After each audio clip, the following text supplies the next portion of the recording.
Bharatiya Janata party જેણે લોકસભાની ચૂંટણી માટે તૈયારીઓ શરૂ કરી દીધી છે। તૈયારીઓના ભાજપે શ્રી ગણેશ કર્યા।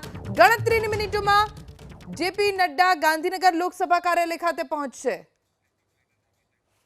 રાજ્યની તમામ લોકસભા બેઠકો ઉપર આજે ભારતીય જનતા પાર્ટીનો કાર્યક્રમ છે।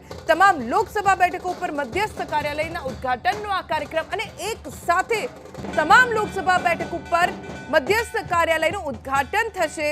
ગાંધીનગર લોકસભા કાર્યાલય ઉપર જેપી નડ્ડા બસ થોડી વારમાં પહોંચશે।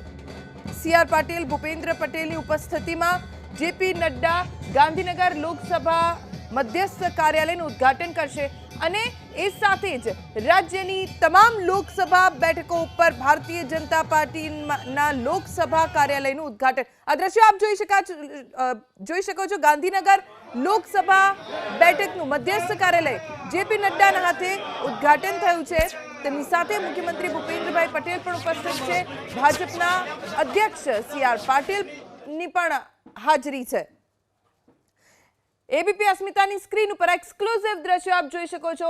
ભાજપના રાષ્ટ્રીય અધ્યક્ષ જેપી નડ્ડા જેઓ પહોંચ્યા ગાંધીનગર લોકસભા મધ્યસ્થ કાર્યાલયનું ઉદ્ઘાટન કરવા માટે અને આ સાથે જ રાજ્યની તમામ લોકસભા બેઠકો ઉપર મધ્યસ્થ કાર્યાલયનું ઉદ્ઘાટન કાર્યક્રમ યોજવામાં આવ્યો છે। एबीपी अस्मिताની સ્ક્રીન ઉપર એક્સક્લૂસિવ દૃશ્યો આપ જોઈ શકો છો।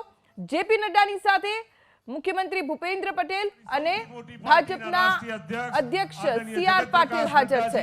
આપણા સૌના લોકપ્રિય મુખ્યમંત્રી આદરણીય ભૂપેન્દ્રભાઈ પટેલ સાહેબ, આપણા સૌના પ્રદેશ ભારતીય જનતા પાર્ટીના અધ્યક્ષ આદરણીય